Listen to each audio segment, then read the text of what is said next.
people are asking, nasaan si Lars Pacheco? Inisnab niya na ba ang MIQ Philippines, so she doesn't care about the advocacy anymore? No. Actually, I told Fuchsia and Sophia because they're so close to me. I wasn't able to talk to Anne because she's very busy. But she guested here, and I was like, sige, punta ako sa coronation. But then, I have this nga, the talk show with Lars. We had a taping, and then after that, I have to do a live selling for a brand. So, I'm committed that day. So, sabi ko, it's the first time na hindi ako makaka-attend. So, kasi during Sophia's batch and yung batch ni Anne, nakanood ako eh. So, parang ito lang yung na hindi ko mag-witness kung sino yung magiging reyna. So, tsaka marami, Lars Pacheco, binabanggit, wala si Lars. So, everybody suspecting na nandun ka nga. So, anyway, it's clear na may commitments mo si Lars. Hindi sa inisnab niya ang MIQ. Hindi naman. Oo. And Red Spiegelman won. So, what is your say about Red Spiegelman? Anong masasabi mo sa kanya? So, the new MIQ Philippines All-Stars. Sakto lang. No. Si Red kasi, she's very crown-worthy. Yeah. If you would remember, 2024, I was the regional director of MIQ PH Luzon, and she is one of my queens. So, 5 yan.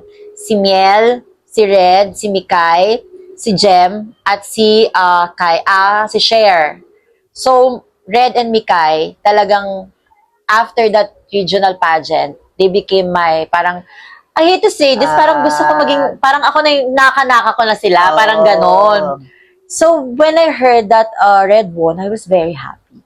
Kasi deserving. I mean, deserving. Wala, if you see her, like personally, and then you see her on stage, wala na. I mean, her aura, parang good vibes, intelligence, very light, not so gigel, and yun, I think that made her win. And also, she's a very genuine person. Kasi when you won, ikaw na yan, you got a lot of bashers. Di ba? Sabi mo kanina, binili yung corona. And now, napakarami rin na mga, di ba, mga bashers out there. So, what is your message to Red now? I think, namnamin mo lang. Kasi, that's part of it. You can control everyone's, opinion. So, namnamin mo, or much better, you don't read any comments, ganyan. You just surround yourself ng mga people na talagang just in your core. Kasi that's what's important eh, kung sino yung nakakapaligid sa'yo. Unlike, kapag yung taong nakapaligid sa'yo, laging sinasabi, ay, binabash ka nito, basahin mo ganyan, layuan mo na yon.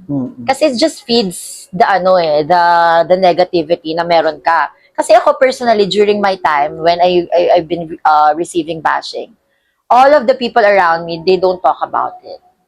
They don't talk about it in front of me, in front of my face. If I'm not around, dun sila mag-uusap-usap na, grabe talaga si ganito, ganyan, buwisit talaga, ganyan. Pero if I'm inside, or if I'm in their circle, hindi nila yung pag-uusapan. Kasi that's respect sa'yo. Diba? So, ayaw na nilang makadagdag sa mga iniisip mo. Kasi syempre, lalaban ka pa. I don't know, kailan ba ang coronation? September? Oo, September. So, ganon. Parang namnamin mo lang kasi it will pass. What is important sa kanyang corona? Yes, and the most, one thing is for sure, na kapag nandun ka na sa Thailand, lahat ng mga bashers mo, papanoorin ka pa rin. Aabangan ka pa rin. So, sabi nga ni Anne Patricia sa last, yung sa last na chika niya, di ba? I will be your forever Miss International Queen 2025. Ibig sabihin, no matter what, Karen, 2026 winner pala siya. Di ba siya pa rin? Di ba? Mikay is also very important to you. Yes. May post ka about her. Yeah. What's that post all about? Actually, very ito yung year na talagang nag-all out na. In-all out na lahat. Nilabas na. Tumatawag yan, besh, bagong gawa ilong ko. Ganyan, nagpagawa na ako para magaling na, hindi na pag coronation. Besh, ano bang ganito? Magpo-photoshoot na ako, ganyan, para magpapasa na lang pag MIQ na. Besh, nag-review na ako. Ganun siya. Like, she gave it all. 'Diba? But sometimes, maybe hindi pa talaga sa kanya or baka hindi talaga para sa kanya at ibang Tama. kasi ako I see her Oo. if talagang hindi ka magkaka-crown, Mikay, parang I see her as international supermodel eh. Something like that that you'll see in a fashion week. Ganyan, you'll see for a luxury brand. Oo. Diba? Yung ganon. Parang baka para doon. Oo, tama naman. Hindi naman international, baka meron nga naman Baka meron. Kasi nga, diba? Parang katulad ng ginagawa ko ngayon. Actually. Baka para dito ako. So, Oo. kung hindi, try ulit ako na yun. Yung parang, tama, you just hanapin. have to, to pave. Parang, bungkalin mo lang kung saan yung makuha mo. Tama. Ang galing. Pa? I like it. Dahil nga dyan, now that sabi ko kanina, the first part of our talk, sabi ko nga, iba na si Lars Pacheco now. Now, hindi na siya corona, hunger for corona, but you are very much leveling, stepping up. Now that you have with Lars, di ba? Ayan na po, si Lars Pacheco with this produced by Star Image Studios with Lars. Bakit mo nag-come up ang ganitong klaseng konsepto? Kasi, sabi ko nga, I want to try something new. Diba? So, if I'm not in pageantry, nasan ako? Anong gagawin? Anong ginagawa ko? Like that. Ayoko naman na, I also have a business. Ayoko naman na everyday lang, live selling na lang ako ng live selling, ganyan. Posting na ako yung posting ng products. So, what? So, I decided to sign with Star Image. And then, I asked them, sabi ko, what's new? Anong pwede nating magawa or anong pwede nyo mabigay sa akin? So, we come up with a series, with this talk show. Kasi with this, parang okay, you get to interact with others. They learn from me, I learn from them. So, parang win-win situation din. And also, yung mga taong, yung parang, syempre, kahit papano, may mga fans ka pa rin na natitira or still nandiyan pa rin, naabangan lahat ng ganaps mo. So, ito yung para sa kanila. The pilot episode was with Anne Patricia Leren. So, ano yun? Was it really the end of everything? Ayan na ba talaga ang katapusan ng mga intriga between Team Anne and Team Lars? Tapos na. Tapos na, 2025, when she won, nakita kami sa bar. Ng parang gathering nila ng mga candidates and all. I didn't expect na nandun siya. Okay. So, the moment I saw her, walang parang yung muscle memory ng katawan ko, wala siyang ibang ginawa kundi niyakap ko lang. I mean, totoo pala yun, no? Parang, it takes time. Hindi mo kailangan ipilit na after talakan nyo, mag-sorry ka, and you're not sincere. It's useless. Just let it. Kung kailan kayo magkita o kung magkita kayo, nagsapakan kayo, baka ganun talaga yung nakatadhana. But when I saw her, parang I just hug her, ganyan. And then, nag-start na kami mag-talk-talk, ganyan. And then I had a post. It's for Michelle Bermudez. Because parang BTS. Sabi ko, Besh, if it's not you, I hope it's Anne. If it's not Michelle that time, I hope it's Anne na lang to win. Yeah, so everything's cleared. So everything is okay with you. Sa pilot episode, doon na nagkaroon talaga ng ending. So on your next mga episodes, you will be having a lot of guests also. So anong expect ng mga followers and fans out there with Lars? Ayan, so ang pattern kasi nitong with Lars talk show. So we get to have the daldalan, which is with the da. With the da. So this is Larsisa. Yeah. So we have the daldalan segment, and then we have the mirror on the wall. So the mirror, it shows yung mga pictures na something very important sa buhay mo. And then what my favorite part is the wish collars.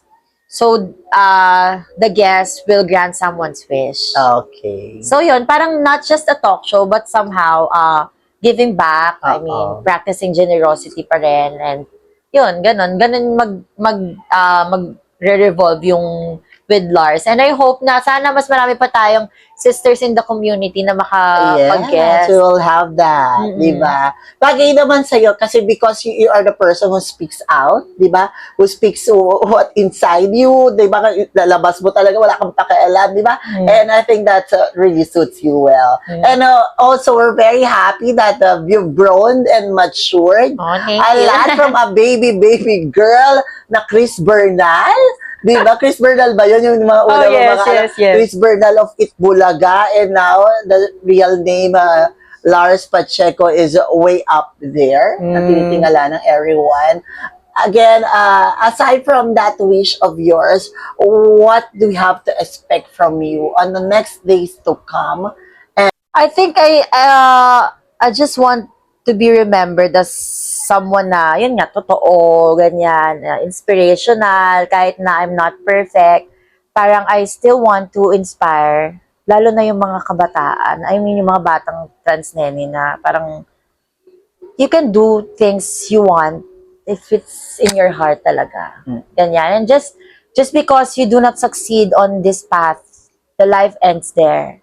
You can always try something new, begin again, do things you love. Kung hindi para sa'yo, you try things na talagang hahanapin mo kung para saan ka talaga. Kasi ang laki ng mundo. Lahat tayo may space for specific path and career. So, eto po ang ating birthday girls. Again, happy birthday. Thank you. Maraming salamat again, Lars Thank Pacheco. you. I hope for you the best, truly, mula sa aking puso. You're an icon of everyone and we're happy for you that you're leveling up. You're doing the things that you are doing. They are telling what you are like to say. And you are really inspiration for each and every one of us, dearly. At hindi namin makakalimutan ng iyong ambag sa trans world, sa trans pageantry, sa ating komunidad, at sa iyong pagiging isang celebrity.